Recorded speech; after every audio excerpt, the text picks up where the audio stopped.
And welcome to this wonderful event that we're so grateful to be having at the Arts Club tonight to celebrate London Craft Week.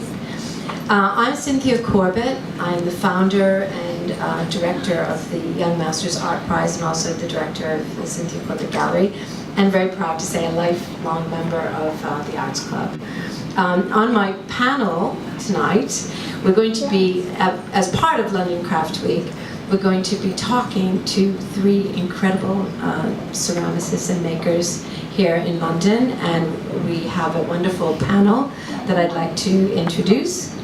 On my left is Preston Fitzgerald, who is a curator and collector of ceramics, as well as being a curator of our Young Masters Ceramic Prize and a judge of that prize in 2014 and 2017. To my direct left is Daniella Wells from the Crafts Council, who has also been involved as director of Collect and of the inaugural Treasure in Switzerland earlier last year. And Daniella was also one of our judges for the inaugural Young Masters Ceramic Prize we had in 2014 and also in 2017. We have here tonight three fantastic ceramicists. Joe Taylor, to my right, who was a finalist in the Young Masters Ceramic Prize in 2014, and she is showing her work all over the world, including here tonight.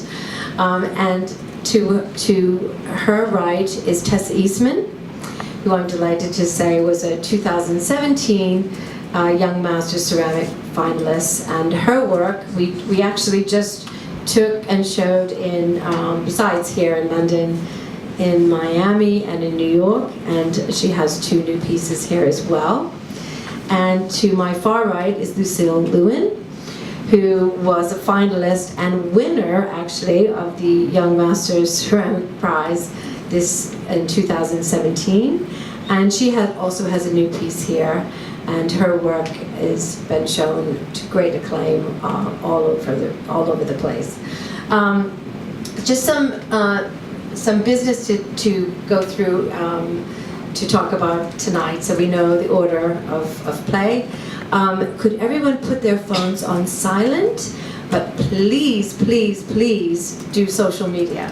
So take photos, follow us, do whatever you would like, and we have a variety of hashtags, including Young Masters, Young Masters Art Prize, Cynthia Corbett Galleries, the Arts Club, London Craft Week, LCW 2018 will be available on as a podcast by our media partner After Nyne on iTunes, and Christina Sheck, our social media coordinator, will also be filming and taking photos. And then I want to just say one more thing about tonight. Each of the artists that will be talking about their work has actually brought some samples and some tools to show how they make their work, and those will be passed around, and you can have a little look at that. So I think we're going to start now. Oh, also behind me, I should say, we are screening videos for all of the three artists here, and photographs of them in practice. Also, I think we have some videos and photographs of the Young Master project. Is that right, Lily? It's really a pleasure to be here. Thank you very much. What we're doing is we're going to do some questions to our wonderful panelists, our wonderful artists, and then we're going to have a Q&A. And I'm going to start by talking to Joe Taylor, who I was delighted to that we were delighted to feature in our 2014 Young Masters Art Prize, and whose work we've been showing both in London and abroad. So I want to ask you some questions. First of all, what were your inspirations for working in ceramics? And if you collect personally for inspiration, can you tell us a little bit about that? Sure. Thank you for having me. Pleasure. My inspiration comes from buildings, so I don't collect objects, but I collect photographs of buildings and buildings in my head. I like to revisit buildings, and I get very excited by the things that make buildings distinctive. So architectural ornament from all different eras. I've seen some amazing things looking up as I've come to London this afternoon. I just wanted to say that I live in the West Country, very close to Bath, so I'm very lucky to have the Georgian city, which is very inspiring. But I also look wherever I go, here and further afield. Liverpool's full of wonderful architecture, so that's kind of the initial inspiration that sparks the work. And as Young Masters is part of the theme of Young Masters is looking at art history. What are some of the historic references in your work? So I look a lot at plaster ceilings and carved wood and wrought iron, carved stone, so country houses, all the details that you'll get. My local country house is Corsham Court, where I live. It has a capability brown plaster ceiling, so something like that is wonderfully inspirational for me. I'm also interested in studio pottery and throwing on the potter's wheel, so that kind of tradition marries with the interest in architecture. Can you tell us a little bit about that, and then maybe a tiny bit about your process? Sure. I do experiment with all different types of clay, and that informs scale sometimes, but a lot of the work I've done recently has been with porcelain, and you'll see some very colourful works this evening that I made a couple of weeks ago, especially for this evening. So that is all made from porcelain, which is coloured with stains prior to the making and firing process. If the little box is going round, you're welcome to kind of feel them and kind of see the different colours in the box that's going around the audience. But please don't touch the ones on display. Yes, that's a very good point. Yes, I was just going to say, we're on the show and tell when Lindsay is going to be taking around some of the materials for you to definitely touch. But on the way out, looking at the artworks, we're not going to touch those. I wanted to ask you a question about how you actually come up with ideas for your work. Is it through sketches, modeling, maquettes? How do you plan? Sometimes I plan and sometimes I don't. When I've looked at a building and taken photographs, then I might work through drawings. But the actual work that I make, sometimes I see that building process as actually drawing in 3 dimensions. So sometimes they're sketching on paper, but sometimes I put it together as a composition, if you like, in 3 dimensions. I've got a few exciting things in the pipeline. I've been working with Corsham Court and doing some drawing, looking at ceiling roses in particular, and developing some work potentially with lighting in that's based on ceiling roses, hopefully scaling up a bit, so watch this space. And can I just ask you one question about the work that you debuted at Collect, which was, I think, very, very personal and very beautiful. It was called Rainbow, and it had so many different colours. Can you tell us just a bit about that? Sure, yeah, that was the Pride and Joy series, which was 6 colours of the rainbow based on the Pride badge, which is kind of personal to me and has a kind of family story to it, and that was the inspiration for working with those colours. And then tonight's work, we have 3 pieces by Jo in the foyer. There's lots of colour. Oh, and there's Rainbow as well behind us. Well, it was really nice to be able to have this little conversation, Jo, and then we're going to have some more debate and discussion. And now I'm going to ask Daniella if she would like to have a little conversation with Tessa. Hi, so I This mic is working? Okay. So we've been allocated different artists to ask a few questions to open up a conversation. I was very pleased to get Tessa. She's someone I've been admiring for a little while. And I think the most important question for most ceramic artists is, why did you choose clay, and why are you working with clay? As an artist, why is this your passion?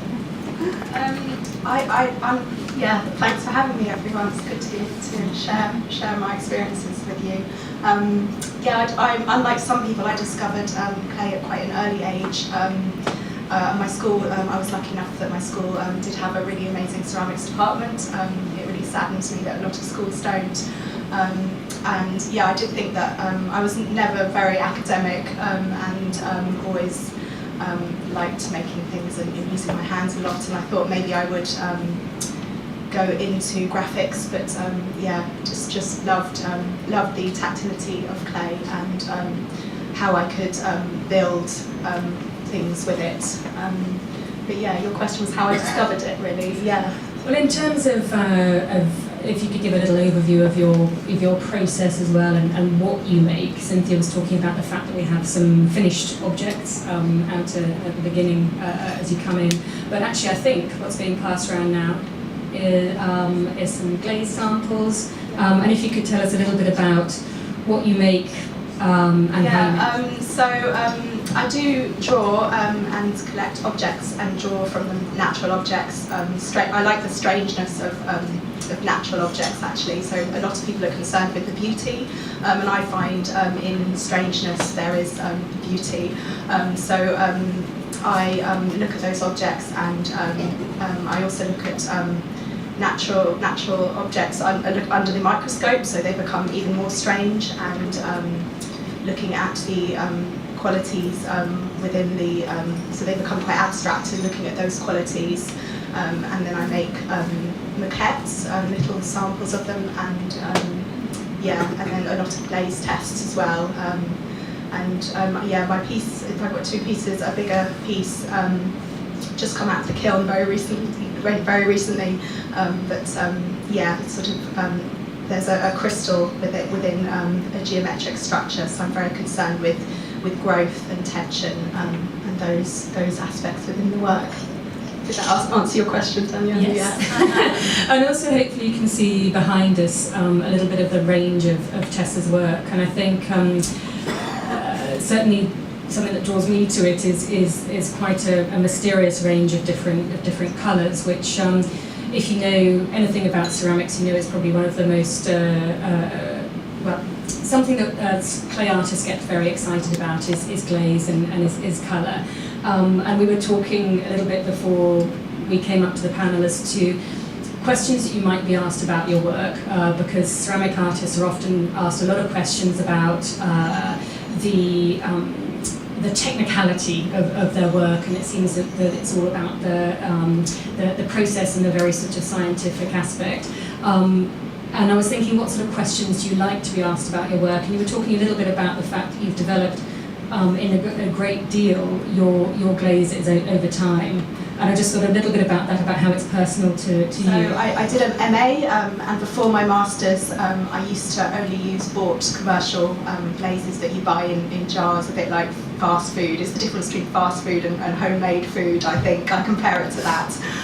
So the differences of homemade food, you get much more originality, much more depth, in terms of flavour, much more depth of surface and things like that. So before my Masters, I was very scared of, really putting a homemade glaze on a piece, because you never know what's going to happen, and quite often it does ruin the work.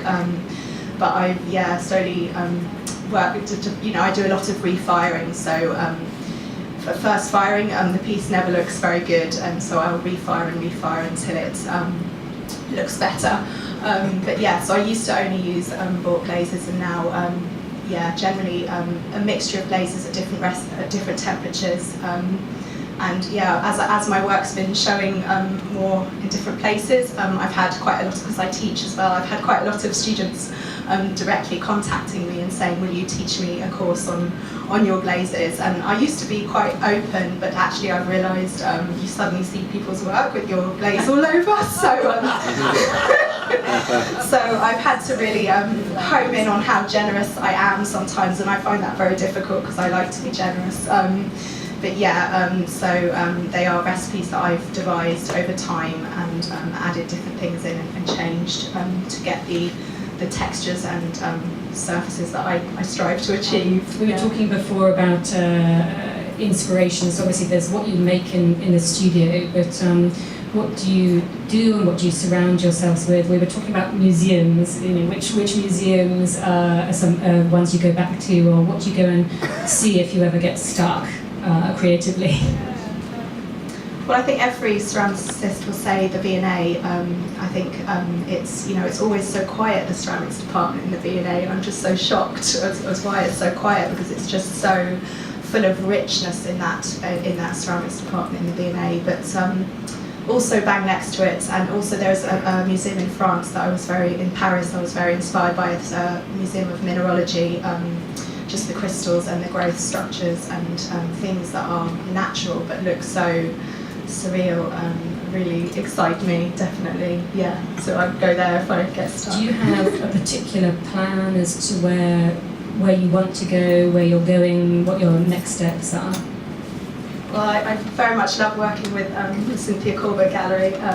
Really a pleasure to work with somebody who really gets your work. It's really lovely when people get my work, because I do think it is an acquired taste. I think the tradition of studio ceramics is quite quiet, and I think I'm a quiet person, but my pieces are quite bold, and it doesn't. Yeah, I think there is a very strong tradition of British studio pottery, and I feel sometimes it's hard to get the appreciation I would like with pieces. So yeah, Cynthia's bold and dynamic, and actually I'm probably a bit like that inside too.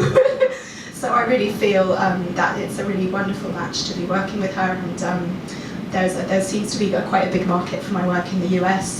They're probably a bit less afraid of colour and being bold than the British. But yeah, so definitely working with galleries and having shows and things. So a solo show, working towards a solo show would be lovely. Yeah. Let me say something about one quick thing about ceramics and taking these wonderful artists' work to particularly America recently. It's so wonderful to have the reaction of different audiences. The only worry that we usually have is getting the ceramics there safely. So we rely on wonderful shippers and craters, and because that is part of that's part of the challenge with ceramic art is moving it, because it is by its nature it's just delicate. And you'll see once you start touching the little samples that you can touch. 2-year, 2-day-a-week course, and the people that come out of it are really some incredible people.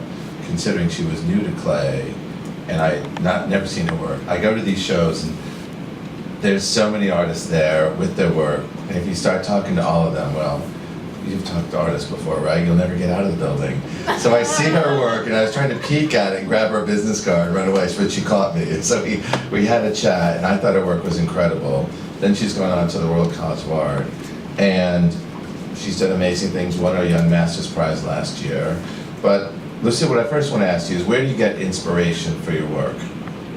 First of all, can I say thank you for saying those nice things, and also thank you to Cynthia for organising this. It's fabulous that you've done this, and I've learned so much already.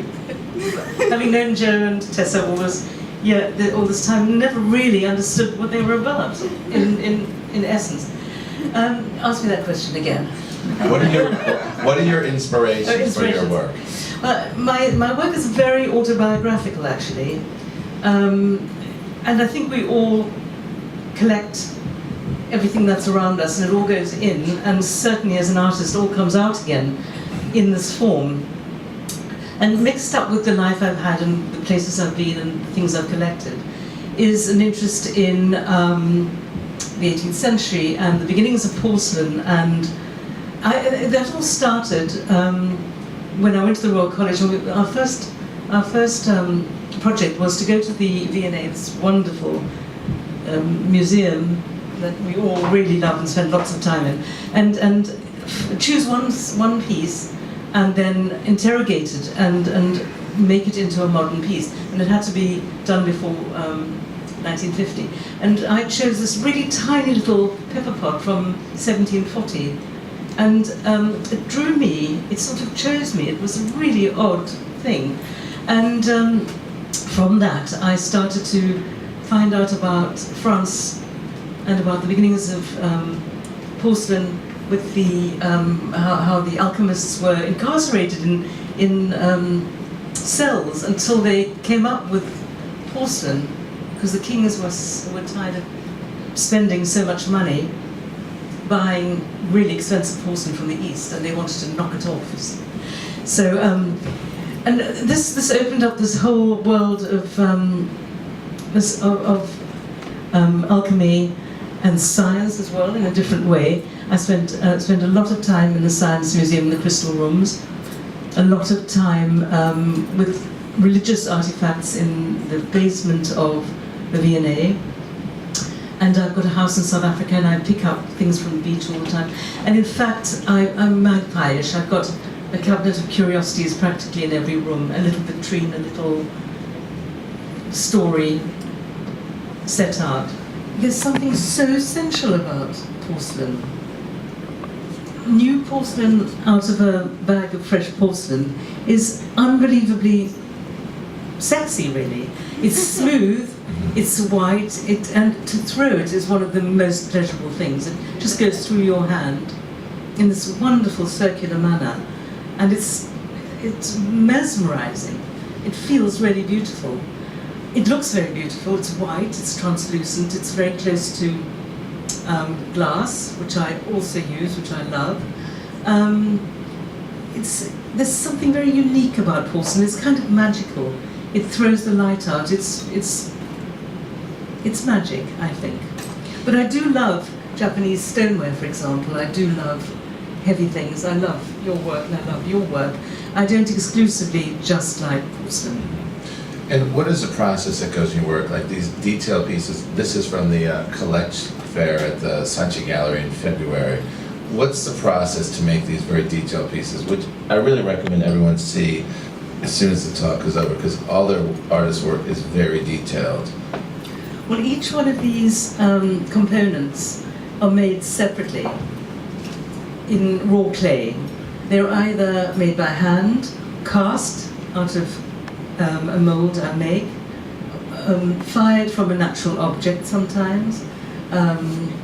Many processes go into the work, and some of the work now is made in a very secret way, because it's taken me 10 years I've been working with porcelain.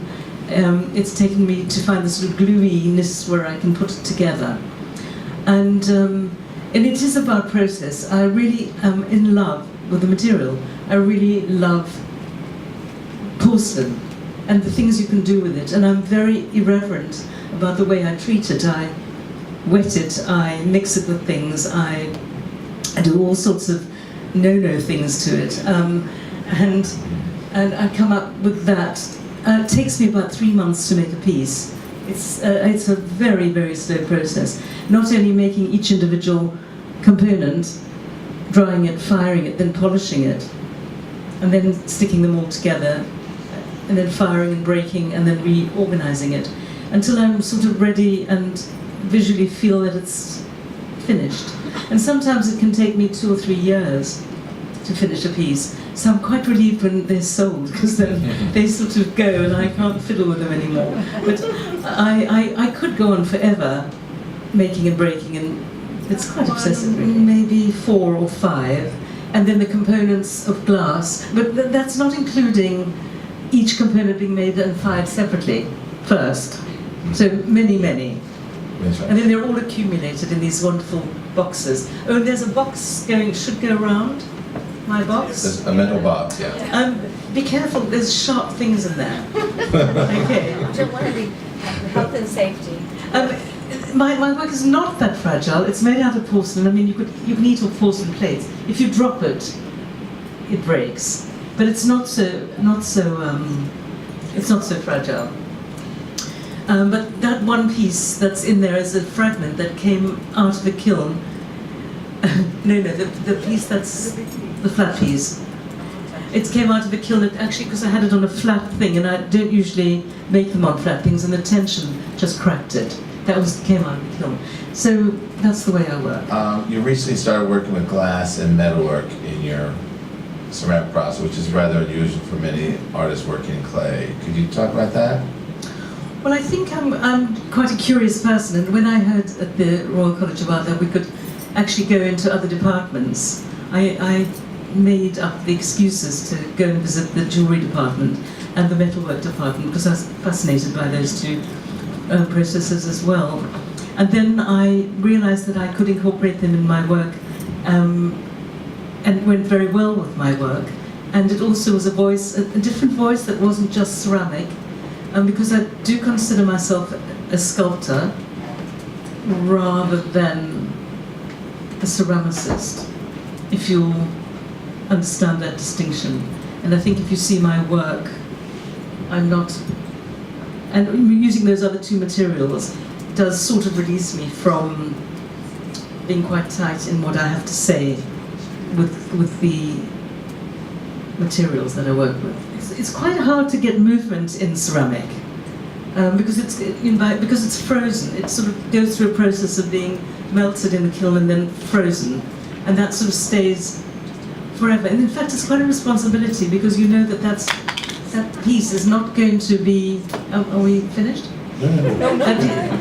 Sorry, that piece is there. It's a responsibility not to make too much rubbish that's going to be just landfill, because it doesn't go back to the earth until it's fired.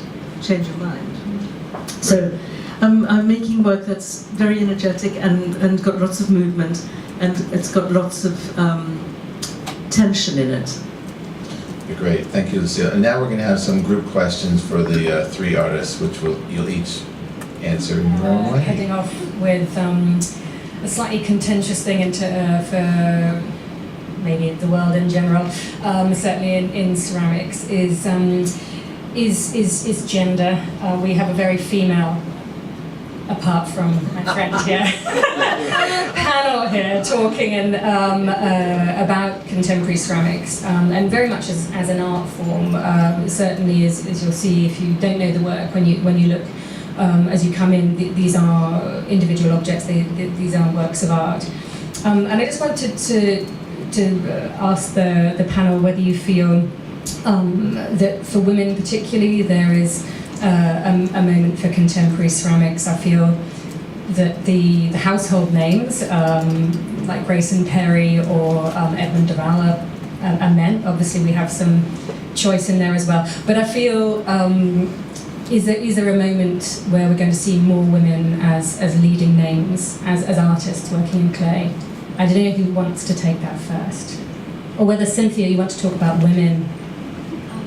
Yeah, I guess I like talking about women. When I formed my gallery in 2004, there were some female role models I looked up to, particularly someone like Maureen Paley and Victoria Miro. But from the very beginning, because I'm passionate about ceramics and I really love the form, both in historical and contemporary, I wanted to very much celebrate ceramics. What ended up happening for the Young Masters Prize, the overall prize, the Maylist Grand Ceramic Young Masters Prize, which we actually have Maylist Grand and James here tonight, very lucky, and the Emerging Women's Prize, every single prize, and the Be Smart About Art Award, which was awarded by Susan Mumford, every single prize, all 9, were actually won by women. And there were 4 distinct judging panels, and they didn't deliberate together. So I think partly what I would say is that I think it's a time that women feel empowered, and they feel like they they've always had a voice in creativity, but I think they feel supported amongst the creative community now more to be innovative and exciting, and the three artists we have here certainly are very exciting, very unique, and very innovative. Maybe. I teach, and the majority of students in my classes are female, but I think I mean, I don't have a family. I think in the past it's probably very difficult for women to have careers, and I think, you know, as we grow into the modern age, I think it's more accepted now for women to be dominating figures in career-wise. But yeah, I've always, I mean, I'm aware I'm a female making. I always admire females. I think most of the artists I admire are female. But yeah, commenting on, I think it's about time there was some more successful female ceramic artists. Definitely. I mean, I used to work for Kate Malone. She's someone I really admire. She's, you know, energy for life force, like her work. Very significant female British ceramic artist. But yeah, I think it's about time there were more people like that. How about models, you? Sandy Brown, Liz Ailiff, Kate Malone, as you've said, and in sculpture, Philida Barlow. You know, there's a lot going on at the moment, so it's exciting times. I think in general women are not afraid anymore and are as pushy as men are, and I think they're being considered on an equal level, not just in the world of the art world. I think it's everywhere, thank goodness. And we have fabulous role models, Rebecca Warren, Rachel Kneebone, people who work in our field who are really doing very well. And in the past, Felicity Ailiff, as you said, who else was taught us many people? Alison Britton was the one who really comes to mind, and she's a giant in our world. But having had a grandchild, my work has completely slowed down, and that's just a grandchild. So, you know, women who've got families and who endeavour to become artists and to fulfil their dreams, they were severely curtailed by having families. So that still continues to be a problem. When I was putting this talk together, I realized the three artists on stage all were taught by Felicity Ailiff, known as Liz Ailiff, and for those who don't know, she's a very prominent artist working in clay. She teaches at the Royal College of Art, and she shows exclusively with the Adrienne Sassoon Gallery. It was just at the TFAF Fair in New York. She'll be at the Masterpiece Fair at the Royal Hospital in July, and she's a museum. She has a 10-foot pot in the V&A Ceramics Gallery. So she's a very prominent woman artist working in clay, and all three of you have been taught by her. First it was Jo at the University of Bath in about 2000, then Tessa was taught by her, and a couple of years later Lucille was. So I wonder if the three of you could tell you sort of how she influenced you as a student. She's very astute, and she takes no enemies, and she's very learned, and she really knows her stuff. And she's had lots and lots and lots of people through her fingers, so she really knows how to deal with people. And the first day I was there, she made me cry. And I think she does that to a no one lot makes of me them. cry. I cried. And then I had a run-in with her also, because she said, "Why do you think you're here in the Royal College of Art? To make art?" And I went, "Yes." She went, "No." And it took me 2 years to kind of get her to understand where I was going. And she was incredibly supportive at the end, and she understood what I was doing. I think the whole point of doing an MA or studying is that you do get challenged, and Liz really does challenge one, and definitely, I mean, yeah, I think that's the whole point.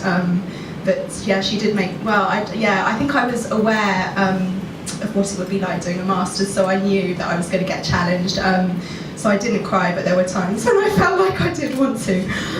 But yeah, definitely the things she taught me were really, and I think it's interesting, we all make work, I feel, that has a strong attention to detail, and she really taught me that, and I'm sure she probably taught you both that too, to really look at things in a lot more depth and look at my qualities of making, really look at my inspiration and really think, what am I trying to get from that? What is my work about? What am I trying to say? So really, yeah, she really taught and challenged me. Yeah, so I have a lot of admiration for her. How about you, Jo?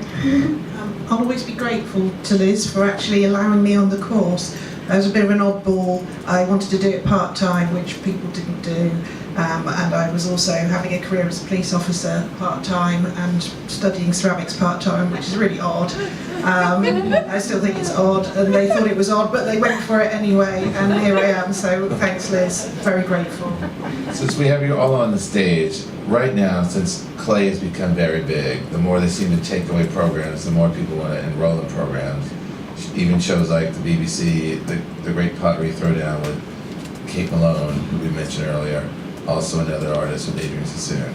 So the clay is becoming very much more important, not just Grayson Perry winning the Turner Prize, but Edmund Duvall now exclusively with the Larry Gagosian Gallery, and had a solo exhibition at Frieze a year ago.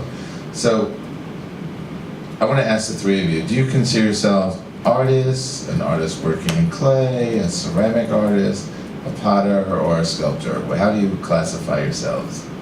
Lucille? I'll take a third. Jo first. I'm not really that fussy. I don't make pots, so I'm not a potter. Other than that, I'm quite happy to be called any of the above. I've been called worse.